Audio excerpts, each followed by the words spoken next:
Swayam Prabha. Digital India. Educated India.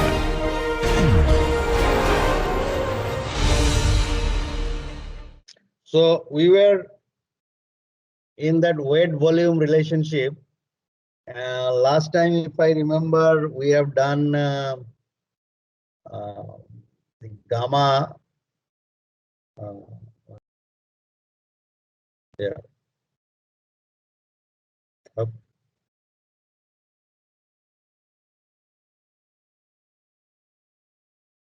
Is equals to 1 minus P 1 plus W and then GS gamma W. This is what we are saying. Now P is the porosity, W is water content, GS is basically specific gravity of the grain, and gamma W is either 1000 kg per meter cube, or if you are using gram per cc, then it is 1 gram per cc. Okay, whichever unit you are using. So this is for the moist. This is more the moist soil having water content. This is the water content of that moist soil. So water content, I told you, is the weight of water divided by the weight of the solid. And this is the porosity of the soil.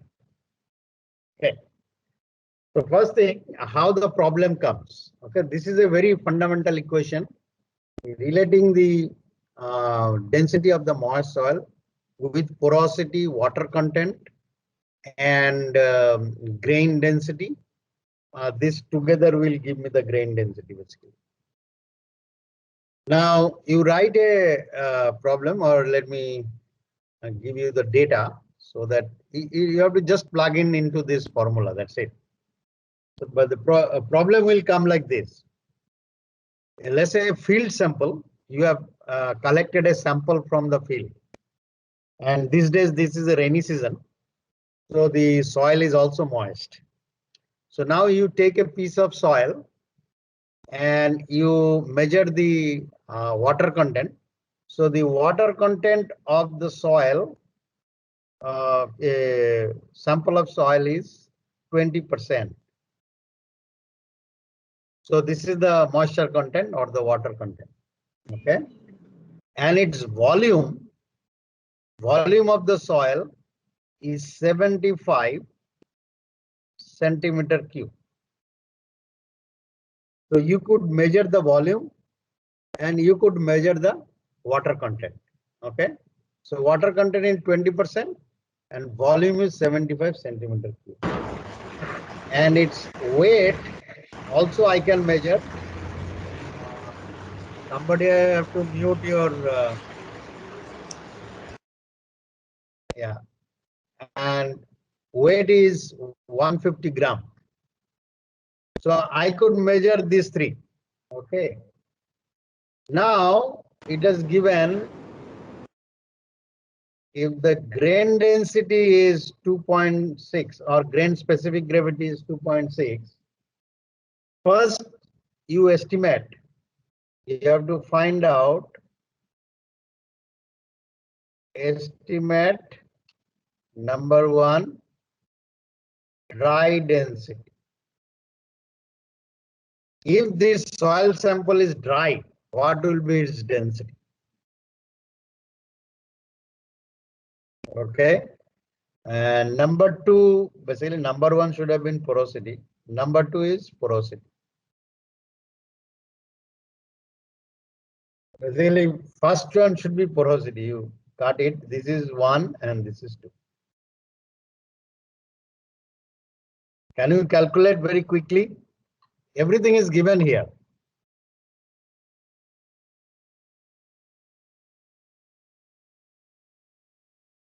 And tell me the porosity value.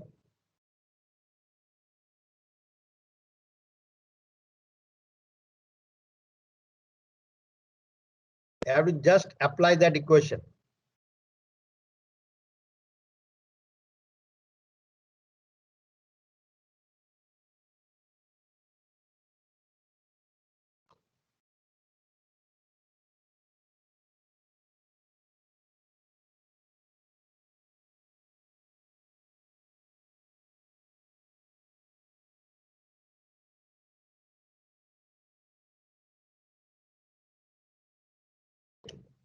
Anybody doing it?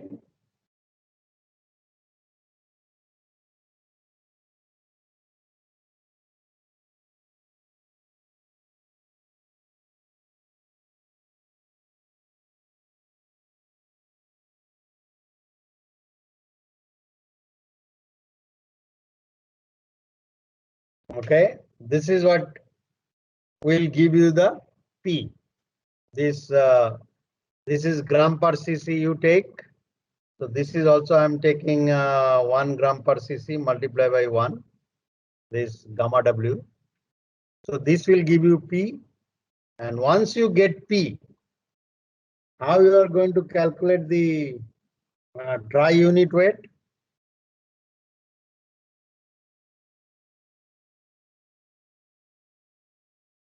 So how much is the P from here?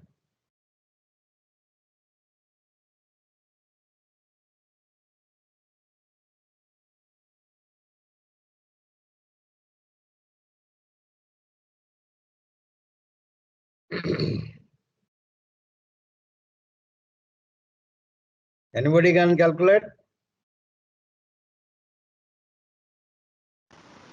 0136. Yeah. Basically 35.8%. 0.36 is fine. 0.36 is fine. So it's 35.8%. Since we are converting into percent, we are getting it like this. Now, once you get P, then the question is dry density, and dry density will be gamma D, means there is no water. Okay. So the formula remains the same. Water is becoming 0. So this is this into 2.6 into 1. So whatever gram per cc you get, this will be, so it is coming around 16.330. I'm converting into kilonewton per meter cube. But you can keep, it will come probably 1.3 gram per cc, 1.6 gram per cc. Okay. So the problem will be like that. Okay. And it can be reoriented. We can ask W also. So it will be like this. But this formula you should remember. Okay. This is a very important formula in the relationship. Okay. Next, let me ask you whether you can prove a very fundamental another equation. You know what is S? S is basically the saturation level or the degree of saturation we call. And this is related to WGS by void ratio. D, that void ratio. If you remember, can you prove that? It is given in the book, so I'm not proving it. But this is also a very important relationship, that saturation level is related to water content. So what it means is sometimes we call 20% water content. Okay, 20% water content can make a soil 100% saturated. In some soil, maybe 30% water content will make it 100% saturated. Can anybody tell me why? What is the difference between these two soils? In one case, 20% water content making it. Yeah. So porosity is different, right? And that is this related by this void ratio. Okay, that's why it is there. So this is also a very important relationship. This is given from volume. Okay, this is a volume relationship, and this is a weight relationship. Okay, this is from the weight, and this is from the volume, and this is how they are related. That's why you see this density part is coming here, the porosity part is coming here. Okay, so this is also a very important relationship. Now you can see very well, if S equals to 1 at 100% saturation, my void ratio which you know V of void by V of S is nothing but W into GS. So for 100% saturation, void ratio is related to the water content, and we can calculate this. Basically, we calculate this, that to get a 100% saturation, what is the water content required? Okay, and that is related to the void ratio directly from here. So all these relationships are there. So you look into the book and you will get it. Now we will go. So these are the three major relationship which basically gives us the between the volume and the weight, how they are related when the solid is porous, and some part of the porous space can be filled with water and some will remain as air. Now another important topic in here is called hydraulic gradient, okay, or hydraulic conductivity. Means we now understand the porosity, we understand void ratio. Now what is my main aim? My main aim, whether water will flow. If I'm a water resource engineer, and if I am a petroleum engineer, I'm interested whether oil will flow, right? Okay, you have told me this much is the porosity, this is the grain density, this is water content or something. But at the end of the day, I need to know whether water or oil or gas will flow through this porous media. If it doesn't flow, what I have to do so that it flows? So that's why this porosity and void ratio, they play a very important, and the saturation level, they play a very important role. Okay, we have to know how to calculate them. This is the number one. Number two is how do they flow? Okay, that also we have to know. Now, you have probably studied this in your maybe physics somewhere. Let's say there is a datum here, and there is a piece of porous rock. Surface is somewhere here. This is surface. This is a piece of porous rock. I draw the particle something like this.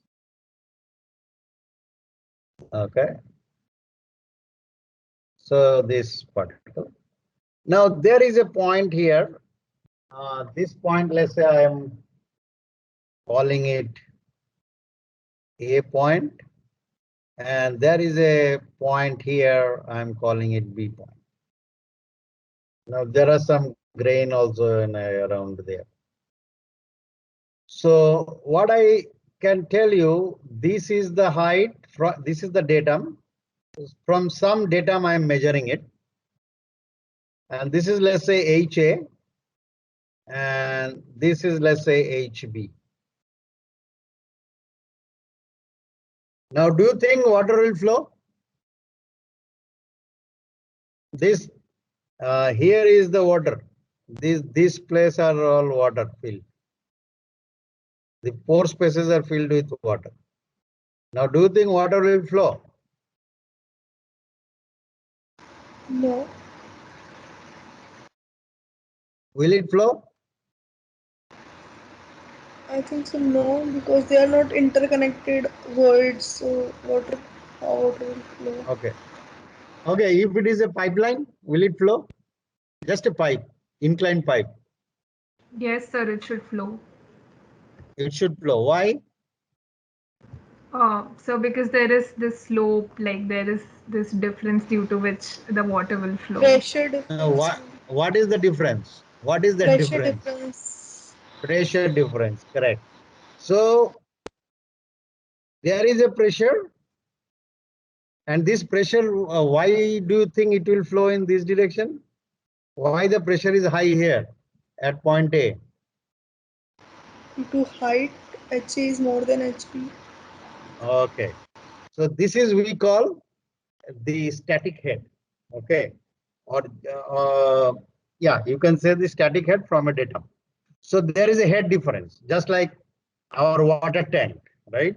So that you have studied maybe long time ago, that from a height, the water flows down the stream, or in a lower height. From higher height to lower height, water will flow because the static head is high. So they are called static head. Or head here means pressure. Okay, we normally define pressure in terms of head, millimeter or meter. But if you multiply with the density, then it will become pressure. See, let me give you how. So let's say this I'm writing as a meter, and if I now multiply with the density, and what is density? Kg per meter cube. Okay, so if it is kg per meter cube, then what it gives me? Kg per meter square. Now, since there is a g also, so I am multiply by g. So this become Newton. So Newton per meter square, that become pressure. So that means I can always express this with respect to meter also. So pressure can be expressed as a meter also. If you are expressing like that, we call it head, just head. So they are called static head. Now, how many different types of heads can be there? Now, let's assume actually if I put a very thin tube here, the water rises to some height. Okay. And similarly, if I give here, the water doesn't rises to that height. Okay. It is something like it is here and it is there. Now, this is basically actually the pressure at that point. What you are talking about pressure, that pressure is this. This is the pressure. So this may be a PA and this may be PB. And that pressure has decreased here because of this, all this, resistance it got because of this, the grains, what it has. So this is we call pressure head. So there is a static head because their datum is different, and there could be a pressure head, and this pressure head again we can express it in meter or millimeter, or in kg Newton per meter square, which is basically our normal unit like Pascal. There is another head is there, which we call the velocity head. I use some other color. Velocity head, because this is, if it is flowing water is already flowing, then there will be a VA, a velocity here, and there is a VB velocity here. Now, the velocity will give a pressure because it has a kinetic energy. Okay, so that energy will give a pressure into at any point. If you put your hand there, so you will see just because of the velocity there will be pressure. So what I'm telling you is, if HA is equals to HB, if datum is same, there can also be a pressure difference due to PA and PB different. If PA and PB are also the same, then also there can be a pressure difference because of the kinetic energy generated by its velocity VA and VB. So there are basically three types of, that means the head, total head can be generated by three composition. One is because of the static head, which is datum. So we normally write this small h. This small h is equal to P plus this capital H plus this one is V square by 2G And this v square by 2g is reason is because it's the kinetic energy converting into pressure. So means if you want to, this is all in millimeter or meter unit. Remember this. Now, if you multiply with gamma water in both sides, this will become as a Pascal unit. Okay. So we are omitting that because it is the water. So we are writing in as a head.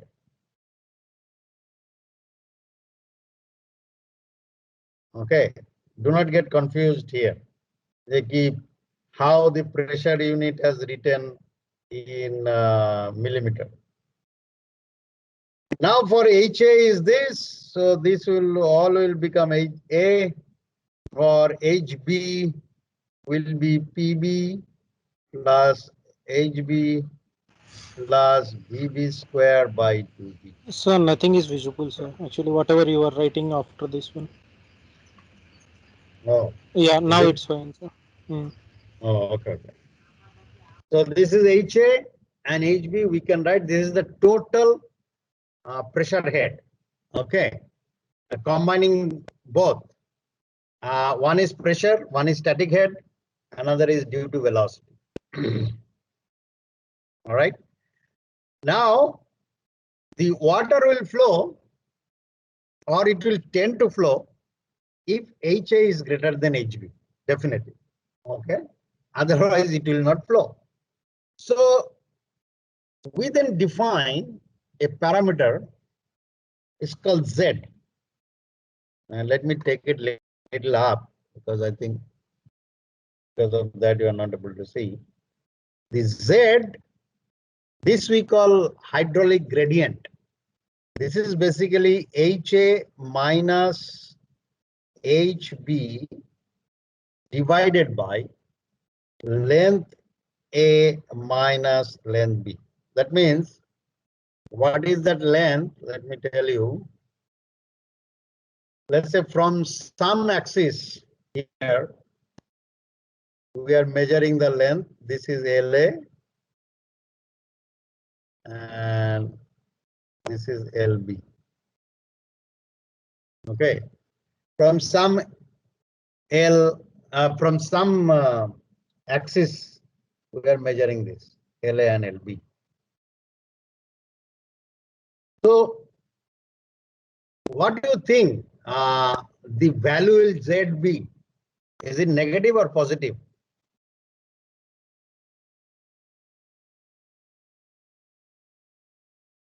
If water is flowing from point A to B, the Z is positive or negative? Negative. Negative. Negative, because LB is more than the LA, right?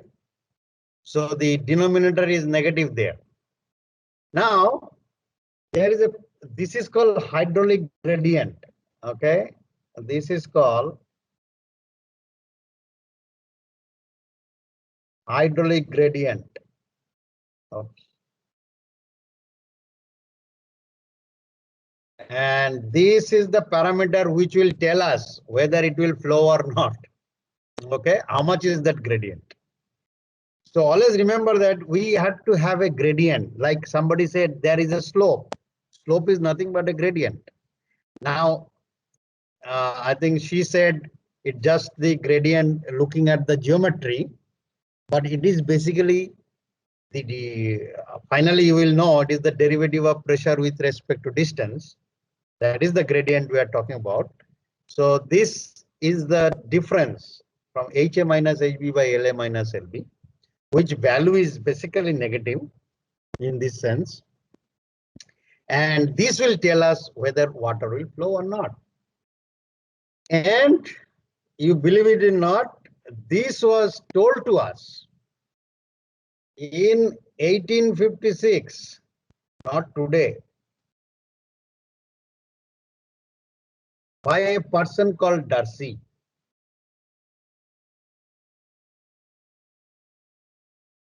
And it becomes Darcy's law. Okay. I hope you understand between difference between the law and rule and regulations. in physics. A law means it is applicable everywhere. Okay. That means if Darcy's law or a Newton's law is applicable in Kharagpur, it will be applicable in Kanpur, in Kansas, in everywhere, in California, wherever you go, that is applicable. Okay. Like it is written in stone. So the Darcy's law is something like that. Now, what he says, there are a lot of restriction in the Darcy's law, but right now, you just know there is something called laminar flow. You will know later on when you do ventilation in your third year. There's something called laminar flow. At this point of time, you just know the speed or the velocity at which flow is happening. It's very low with respect to its diameter and the viscosity and its its viscosity and diameter, and its the velocity is pretty low, and its density definitely. So if that is the condition, and if temperature variation is not there between point A and point B, then Darcy's law says that the velocity at any point, this velocity at any point will be minus K into Z. That's Z, what I have given there. Now this K, or he says the velocity will be proportional to minus Z. Now you can understand why the minus came, because the magnitude of this is negative. Okay, this magnitude is negative, or the value is negative, and that's why this minus sign came here. So what he says is, if it's a laminar flow and temperature remains constant, okay, then it's very simple. The velocity at any point will depend on a parameter called K. I will tell you what is K. And it's basically proportional to minus Z, the velocity. What is that Z? Is nothing but the hydraulic gradient at that point. So if I know the hydraulic gradient at a point, then I would know the velocity at that point. Okay. And this K is basically called the hydraulic conductivity. This is called hydraulic conductivity. Can anybody tell me what is its unit? What is the unit of K? Meter per second? That we call velocity. Okay. So basically, the hydraulic conductivity is nothing but at what velocity it is basically moving. Kind of, you can say. It is kind of giving us an idea of the velocity. Okay. Because Z is expressed as meter per meter. So it's basically the unit of velocity, that is the K. All right. So now there is a term called permeability, and which is related to this small K. And the permeability is directly related to that, but in water, we normally do not go with permeability. We always talk about hydraulic conductivity mainly, but in oil industry, where there is a density difference, like oil and gas and water, they have a density difference, then we go with the permeability. Permeability is basically the ability of that strata to flow a fluid. Now fluid of certain density. Now permeability, whenever we will say, that comes with density and another term called viscosity. So you know this equation right now. This is called capital K. This is the permeability. Density of the fluid by its viscosity. So this is we call viscosity. And this is density of the fluid. This is permeability. Okay. And this is the hydraulic conductivity. So before calculating the permeability, we normally calculate the hydraulic conductivity, or in this case, whatever the conductivity of that fluid, it need to be calculated based on the fluid in question. Now, viscosity, let me give you an idea. Let's say honey and water. What is the difference? You know, if the same condition prevail, water will flow, but honey will not flow. Why? Because of its density. Maybe not. Because of its One viscosity. is more viscous than. It is more viscous. Okay, right now I'm not discussing this because this is not the rock mechanics is not the class to discuss all this. So you just know that there is a term called viscosity, and its unit is given by the name of Darcy. Its actual unit is Darcy, but we call normally it's a much smaller unit. It goes by millidarcy. Okay, the 1 Darcy is a very big unit. Like 1 Darcy is like a crore. Okay, it's a very big unit.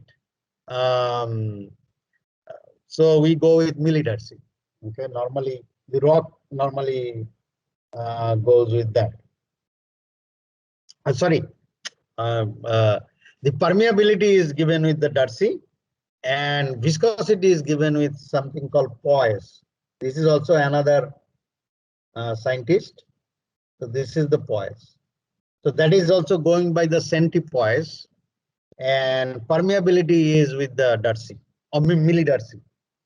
The Poise is, if you want to write this unit, the viscosity unit, the Poise can be written as 1 Poise is equals to 0.1 Newton meter minus 2 second. So you understand what it is? 0.1 Pascal second. Pascal into multiply by second. This is the unit of Poise. So 1 Poise is equals to this. Okay. So that is also we use centipoise. It's also very low unit. And there is a way how we measure viscosity. There is a viscosity meter where we can measure it. So we are not going like that. So what you understood right now, there is a something called hydraulic conductivity, and there is a something called permeability. Permeability depend on the density of the fluid also, as well as of its viscosity. Viscosity also depend on temperature. That's why initially it was told for the temperature should be constant from the measuring distance, point A to point B. It should be constant. Otherwise, viscosity will change and the entire thing will change. Okay, so it should be laminar. Temperature should be constant. And another thing is there, it should be 100% saturated before we do the experiment to find out the hydraulic conductivity. Maybe in the next class, I will tell you about the how we test the hydraulic conductivity. Now, today you know the formula. Okay, now, actually then what happened, if it is a laminar flow, that means if the flow is from, let's say, somewhere it is flowing like this, then, and you remember that it has full of grain here. This you have to assume. Now, if I take a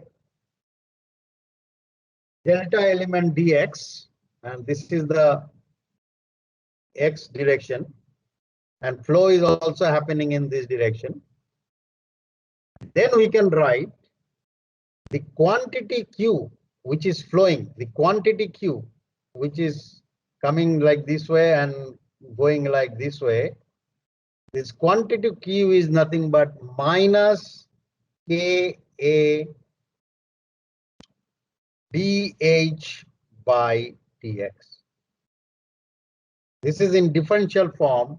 We can write that. Now you see what is quantity? Quantity is nothing but meter cube per second. Means how much meter cube, how much volume per second it is coming out. This is the end direction. So if it is in the dx, so how much is coming out here? This is what we are measuring Q. So this divided by cross-sectional area of this pipe or whatever is my rock is, if I could find out the cross-sectional area, this give me the velocity. So Q divided by A is my velocity because this is the volume per second. Divided by area, it will give me meter per second. So that become my velocity, which Darcy says is equals to, this is that hydraulic gradient.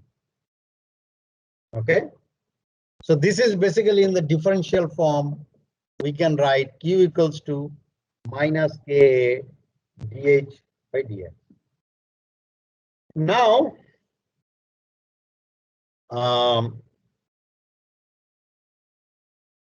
if I say my limit, so I can write here dH is equals to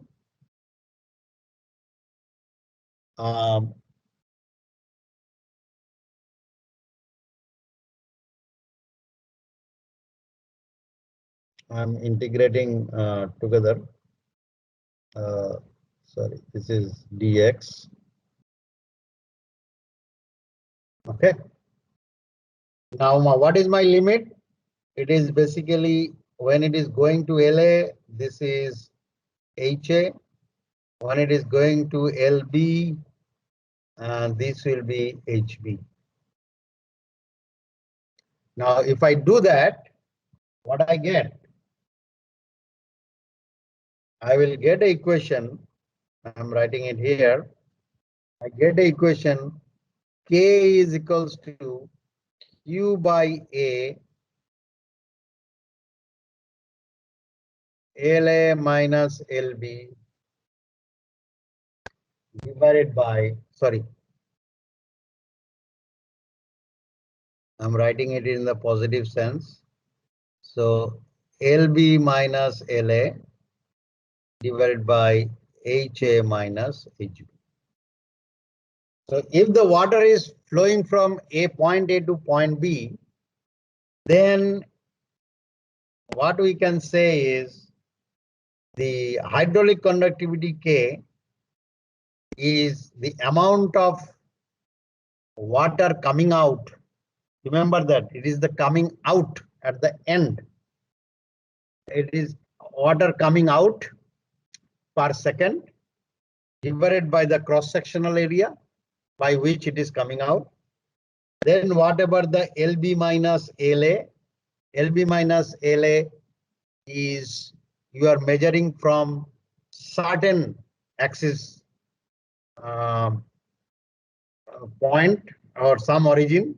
What is LB and what is LA? And is the pressure gradient or pressure difference between that point A and B. So if I know this, if I can measure this too, and this is basically very easy to measure. Q I have to measure. Okay, how much water is coming out, and cross-sectional area of the pipe I will know. then I will be able to calculate the K very easily. Now, this is for the linear flow.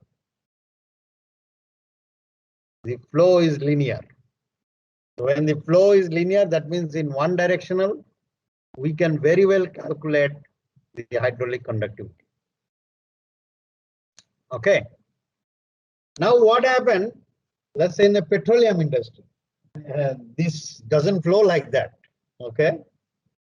This may be the groundwater flow. This example is groundwater flow. It is flowing from one point to another point along a particular path. Okay, it may be one dimension, it may be three dimension also, but all flows are linear. Okay, but for a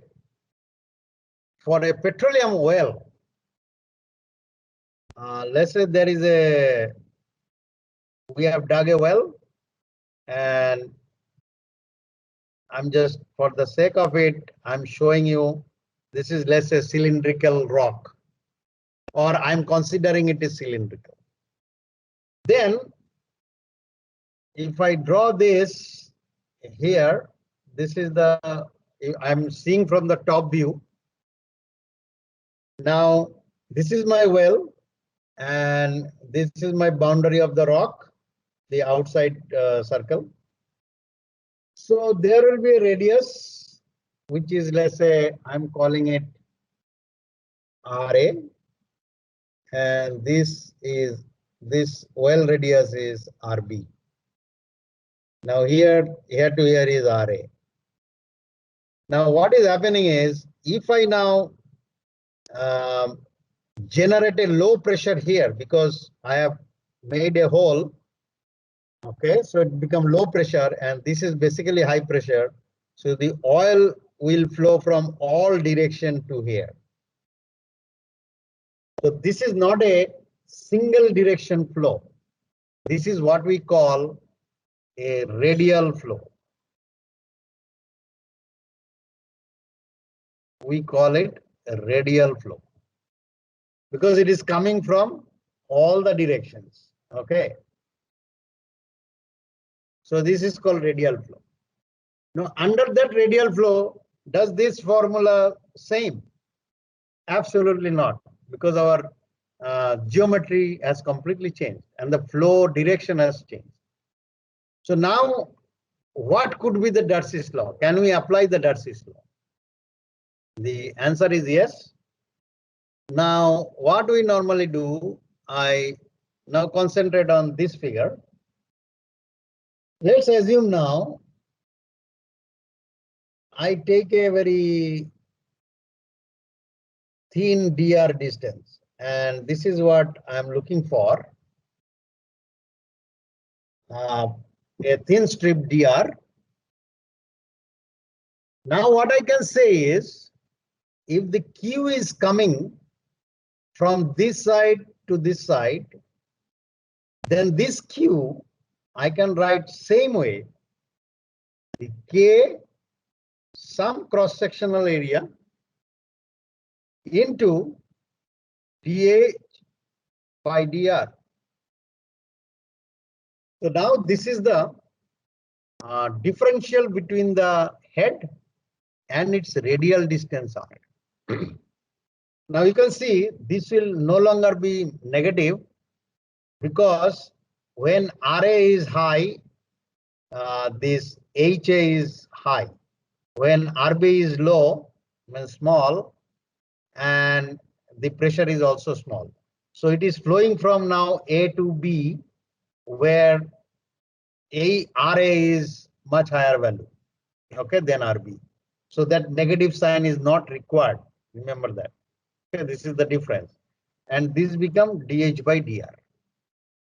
Now what is A? So if you are considering here now, that is the thin strip, and this is going all the way. So, and if this length is, I consider L, what is my A?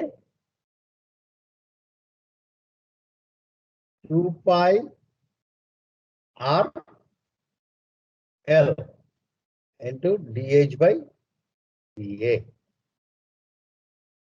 Okay. Now, if we integrate, what you will get? I think you will be able to do this because I have to ultimately find K. Remember that for that this geometry what I am showing you or this rock strata. So I have to again convert it. So I can write Q.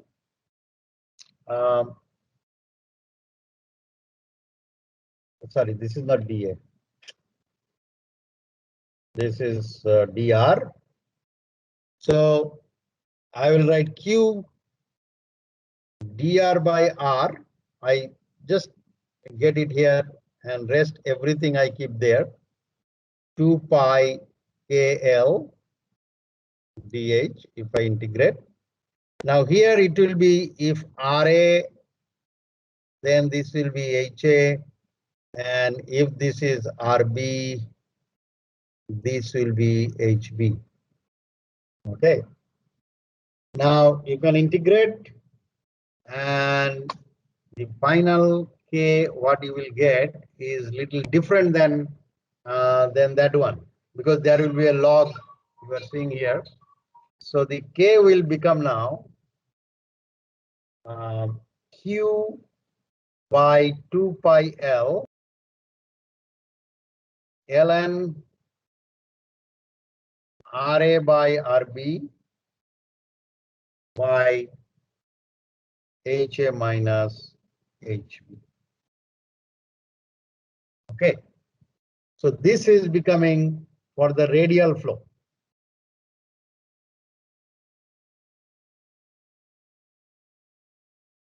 For the radial flow, the hydraulic conductivity is a little different than the linear flow. Okay, so this distinction you must be able to do here. Okay, so I will stop here, and in the next class I will tell you about how to test it in the lab. This is number one topic, and number two topic, if different combination of rock comes, how we handle it. This is I'm showing you just a one type of rock. Okay, so K is for that particular rock only. Now, if the different rock types comes in between, then how do we calculate the equivalent hydraulic conductivity, or for that matter, permeability? So that you will know series, parallel, or parallel series, all options are there. Okay. So tomorrow there will be no class, but day after tomorrow I will take the class from 12 to 1. Okay. So thank you and be safe. So let me know. Yeah. Sir, could you please explain that again, why they are not taking negative with K? Oh, okay. Let me see, I didn't delete. Okay, now. See what is happening here. I go a little bit.